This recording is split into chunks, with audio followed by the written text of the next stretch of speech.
Hey, and we're back again.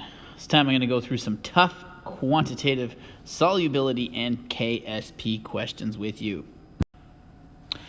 Okay, you could have a question like this. What is the maximum mass of magnesium chloride solid that can be added to 1 liter of 0.01 molar sodium carbonate without forming a precipitate? So the first thing we need to establish here, and again, I guess if you want to picture it, we've got a solution, right? Here's our solution. The solution is the sodium carbonate, okay? And then we're thinking about adding a spoonful of magnesium chloride to it. And the question is, like, how much could we add and still dissolve the thing before something precipitates, okay? And the question is, like, what might precipitate? That's the first thing you want to figure out. Well, if you've got magnesium chloride and you're dumping it in, it is going to be aqueous, especially if you look on your list of what ion combinations make an insoluble salt. You'll see that magnesium chloride is quite a soluble salt, so you would expect it to dissolve. You would also obviously have your sodium carbonate dissolved in solution. Oops, I got to get my subscripts right on this. And so it's going to be aqueous, right? And so mix and match the products. What are our choices? Well, it could be sodium chloride. Well, you know, sodium chloride's also an aqueous salt. That's a very soluble salt, NaCl, so it ain't going to be that. So you're down to what's your possible insoluble product? Well, it's most likely going to be magnesium carbonate, isn't it? Okay, so that's going to be the solid in question. Is magnesium carbonate, what mass of magnesium chloride do we have to add before magnesium carbonate precipitates out of the solution? I haven't balanced this thing correctly either. There we go. Put a 2. Okay, so we have to examine magnesium carbonate. The whole focus of this has to turn to the magnesium carbonate. Okay, so how's magnesium carbonate going to act? What we're really asking is, if we bring it up to the point where it's saturated, then all of a sudden Ksp is going to apply, isn't it? So we have to look up the Ksp of magnesium carbonate. You'll see that the Ksp for that is equal to 6.8 times 10 to the minus 6. Okay? How would it act? Let's be able to make the Ksp expression for magnesium carbonate. We know that if it was in solution, it would produce magnesium and carbonate ions in a 1-to-1 ratio. So in other words, its Ksp expression would be as such: Mg2 plus concentration times carbonate concentration, both exponent 1. Okay, and we can sub in the Ksp value like that. What value we also have is the carbonate value, right? We know that all of our carbonate is going to come from the solution. Okay, it's all going to come from here, the 0.01 molar sodium carbonate that's already there. So the carbonate concentration is going to be the same as the sodium carbonate concentration. If you're not sure why that is, it's because that equilibrium, well, it's not equilibrium, but that equation is going to look like this: 2 sodium ions and 1 carbonate ion for every unit of sodium carbonate. So in other words, X amount of that, X amount of that. In other words, 0.01 molar sodium carbonate, 0.01 molar carbonate. So that's going to be 0.01 molar. Okay, so plug that in and solve for the concentration of magnesium. And this is going to be the maximum concentration of magnesium we can allow in there. So then we can use that to find the mass, all right? So if you go through all this then and you sub for the concentration of magnesium, you solve the equation, you're going to get that the maximum magnesium 2 plus concentration is going to be 6.8 times 10 to the minus 4 moles per liter, okay? So this is a really important part to get to. Now we just have to ask ourselves, how do you take this value and convert that into a mass of magnesium chloride? What are we going to do? Well, the mass of magnesium chloride that we're going to need is going to be, if you think about it, like how do you get mass here? You're going to need to do the moles of magnesium chloride times the molar mass of magnesium chloride, okay? And we can figure out the moles of magnesium chloride from that concentration of magnesium, okay? So if we, again, do a little aside over here, I'm running out of colors to use. If we do a little aside and we say, all right, look, for every unit of magnesium chloride, we are going to generate 1 magnesium ion and 2 chloride ions. Then we can see that the concentration of magnesium 2 plus is going to be equal to the concentration of magnesium chloride, okay? Right? So really this is why the moles are going to work the same way. For every mole of magnesium chloride we put in, we're going to get a mole of magnesium ion, all right? Okay, so molar mass of magnesium chloride, you can look it up from the periodic table. 24.3 for magnesium, 35.5 for chlorine. It means that the molar mass is going to be 95.3 grams per mole. Okay, so we're going to be able to put that in right here, 95.3 grams per mole. How are we going to find how many moles? Well, all we know is what we've got listed over here, right?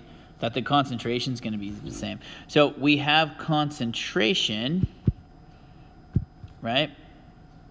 How can we find moles from concentration? Well, we multiply it by the volume, okay? So we know that the concentration is going to be 6.8 times 10 to the minus 4. We just figured that out, moles per liter. And we know that the volume, I'm going to have to squeeze that in there. What's the volume of the whole thing? There it is up there, 1 liter. Nice and easy. So that's going to be 1 liter. So those values are going to nicely cancel out, right? Moles are going to cancel out, and we're going to end up with a mass of magnesium chloride that we need to add. And if you do the math on that, the mass is 0.065 grams of magnesium chloride. Check how many sig figs you need in this question. You can see that the value of volume was given to only 2, so we can answer to only 2. Okay, look back over this. Hopefully this makes sense to you. Okay, here's another question, another type of question, another little bit of thinking to do. A solution contains 2 cations, the Ag+, the silver ion, and copper 1 ion. The Ag+ silver ion concentration is 1.75 times 10 to the minus 8. The copper 1 concentration is unknown. A dilute Ki solution is added, and 2 different precipitates form. Okay, so allegedly you'll be able to tell the difference between them to know that 2 formed. But what is the copper 1 ion concentration? This is the question, okay? So again, if you're having a hard time picturing what's happening here, draw a little beaker for yourself and imagine. We have some Ag+ in here. We plus Ag+ in here. We have some copper plus in here floating around aqueous. Okay, and then when we add some potassium iodide aqueous, okay, and again, we don't really know what the concentration is of it, but when we add it, all of a sudden we see chunky thing number 1 and chunky thing number 2. Okay, so first question, we got to identify what are these possible precipitates. Okay, what are they? Well, we know that it's not going to probably be a precipitate with the potassium ion. If you look at the solubility of different salts on your solubility table, you're going to see potassium is pretty much always soluble, okay? So forget about that. It's going to be the AgI, right? It's going to be the silver iodide. Silver is a pretty big candidate for insoluble salts. And the other one, I'll do it in red over here, is going to be the copper 1 iodide. Copper is also a fairly big culprit for forming insoluble salts. Yeah, I may not have left enough. Let me put this over here at the side. Copper iodide, copper 1 iodide. Okay, so this is the nature of our two precipitates most likely. All right. What do you know about what's going to happen if these have reached their solubility equilibrium? Well, it's going to produce each of these ions in a 1-to-1 ratio, right? On both sides it will produce the copper 1 ion and the iodide ion, just like that, all right? So therefore, we could make the Ksp expression for each one of these accordingly. So the Ksp for copper 1 iodide will be the copper ion times the iodide ion, just exponent 1s. And same on the other side, exponent 1s. The Ksp for silver iodide will be just the silver ion times the iodide ion, okay?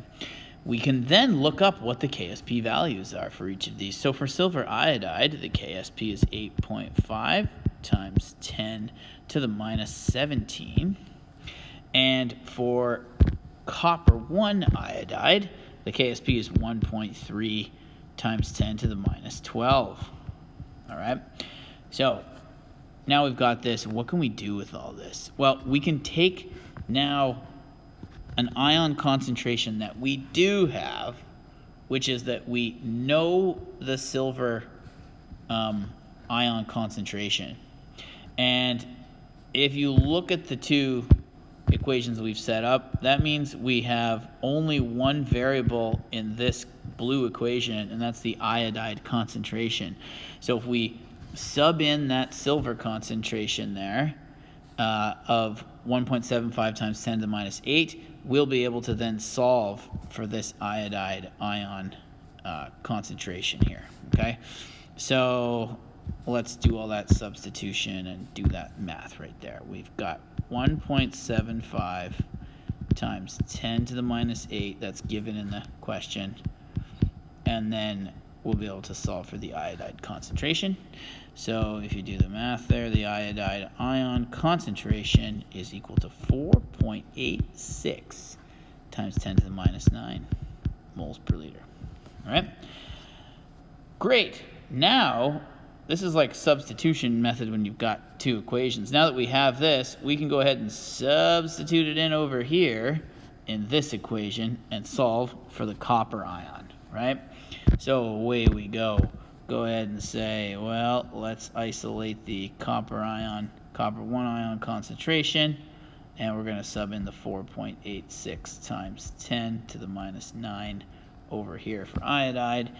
And now you can go ahead, divide one by the other, you get 2.7 times 10 to the minus 4 moles per liter as your final concentration of the copper 1 ion. Okay, go through this. Hopefully that helps you understand it. I'll show you one more. Okay, before going through this final example here, I want to talk a little bit about what kind of things can alter salt solubilities. Okay, what can alter salt solubilities or change them? Well, we know that Ksp describes a saturated solution of a salt and its ions, right? And so since we know that Ksp is like an equilibrium constant, remember that all equilibrium constants, no matter whether they're Kc or whatever they might be, Ksp, etc., they're impacted by temperature. Okay, so we usually ignore this fact when we're working a lot of these Ksp and solubility problems because we assume it's all at 25 degrees Celsius, right? But we have to remember that if we increase temperature, we'll increase solubility. And on the flip side, if we decrease temperature, we will decrease solubility. Okay, so that's just the first thing to remember about KSP and temperature. The second thing is maybe a little less obvious, but we have this idea of the something called the common ion effect. Okay, so what can essentially happen is if there's I'll put this out here, the common ion effect. If there's an ion already in solution that's a part of that solubility equilibrium, it will impact how much salt you can continue to dissolve. So for example, if we have something like lead sulfate, okay, and so this would be the equilibrium that's established for lead sulfate, right? If there is something in the solution that is going to draw down and use the lead ion, for example, let's say if the solution already contains, so if the solution also contains like NaCl, okay, what will happen is Cl will team up with the lead ion, okay, so PbCl can form, okay, I guess it would be PbCl2. PbCl2 can form. Okay, so what that's going to do is it's going to use up some of that lead 2 plus from, taking it away from the equilibrium that you see right here, and it's going to end up shifting that equilibrium to the right. Okay, so this would actually increase the solubility of lead sulfate. So it increases the solubility of lead sulfate. On the flip side, what can happen is that if there's another salt in the solution producing the same ion that's in question, so again, let's say we have lead sulfate here, draw out that equilibrium again. So let's say the solution also contains sodium sulfate.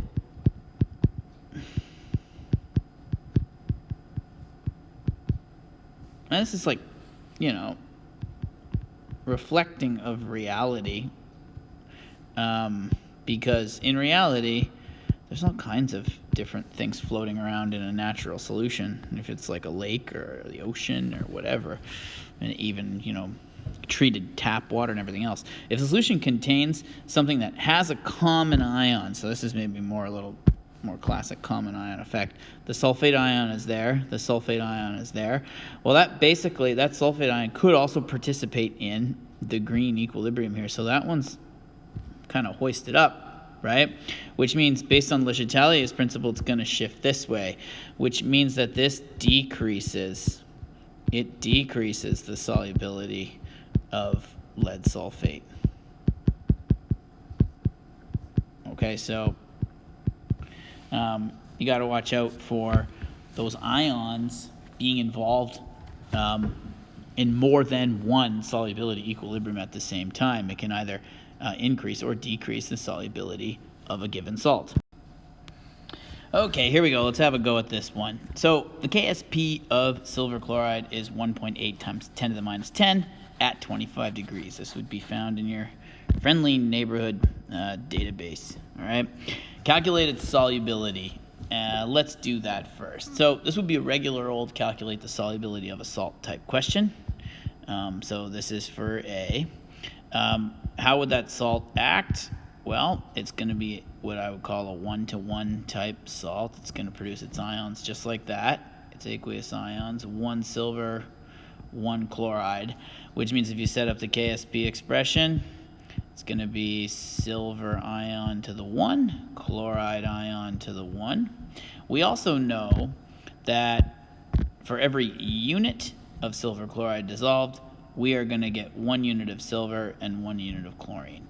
In other words, if we substitute those in, the Ksp 1.8 times 10 to the minus 10, that's going to be equal to x times x. In other words, it's going to be equal to x squared.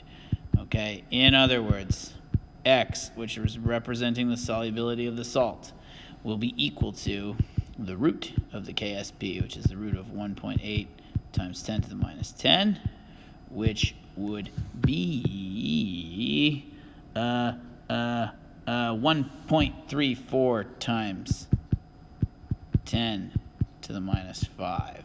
Okay, so that would be the solubility. 2 sig figs would be adequate for this, so 1.3 times 10 to the minus 5. I'm not going to worry about that too much, but that would be the answer to A. Okay, 1.3 times 10 to the minus 5. Okay, now we move on to B. B. Predict how its solubility would change if it were dissolved in NaCl. What's the big deal with this? So instead of being just dissolved in water, it's being dissolved in NaCl. Well, you can see that sodium chloride has a chloride ion as a part of it, and so that's a common ion with silver chloride. So we would predict that the solubility of silver chloride would go down in this case, all right? And that's because there's already chloride ion in the solution. So we would predict it to go down. And I'll help you explain that by looking at the equilibrium. So we would predict the solubility to decrease, okay? Why is that? Well, if you look at the silver chloride equilibrium like we did before, okay, with the Ag plus and the chloride ion. Now we'd be saying, well, we're starting with a bunch of chloride ion in there, okay? So we know that this equilibrium would not shift as far to the left as it would have before. It would shift, to the right as it would have before. It would now be a bit shifted to the left, right? So the math of this isn't going to work out to give as high of numbers on the right as it would have before. And let's see if we can actually calculate what it would be. So let's calculate the new solubility of AgCl in that solution. Okay, so again, we're going to go Ksp is equal to the Ag plus concentration times the Cl minus concentration. Now this time what we can go ahead and say is that there's already a bunch of Cl in there, so we can pump that right in. We have 1.8 times 10 to the minus 10 is equal to the silver ion concentration, which is going to be produced at 1:1 to AgCl. So if we solve for that silver ion concentration, we are going to be solving for the new solubility of AgCl in this solution with a common ion. So you go ahead and do that, and you find out that the silver ion concentration, aka the solubility of AgCl, is equal to 1.8 times 10 to the minus 9. Okay, you can see, so that's the solubility of AgCl. Okay, you can see that this number is significantly lower than this number, right? So we can see that the solubility has gone down. Okay, hopefully this makes sense to you. Hopefully it helps you understand the effect and help you get a grasp of Ksp solubility and all the things that can affect it.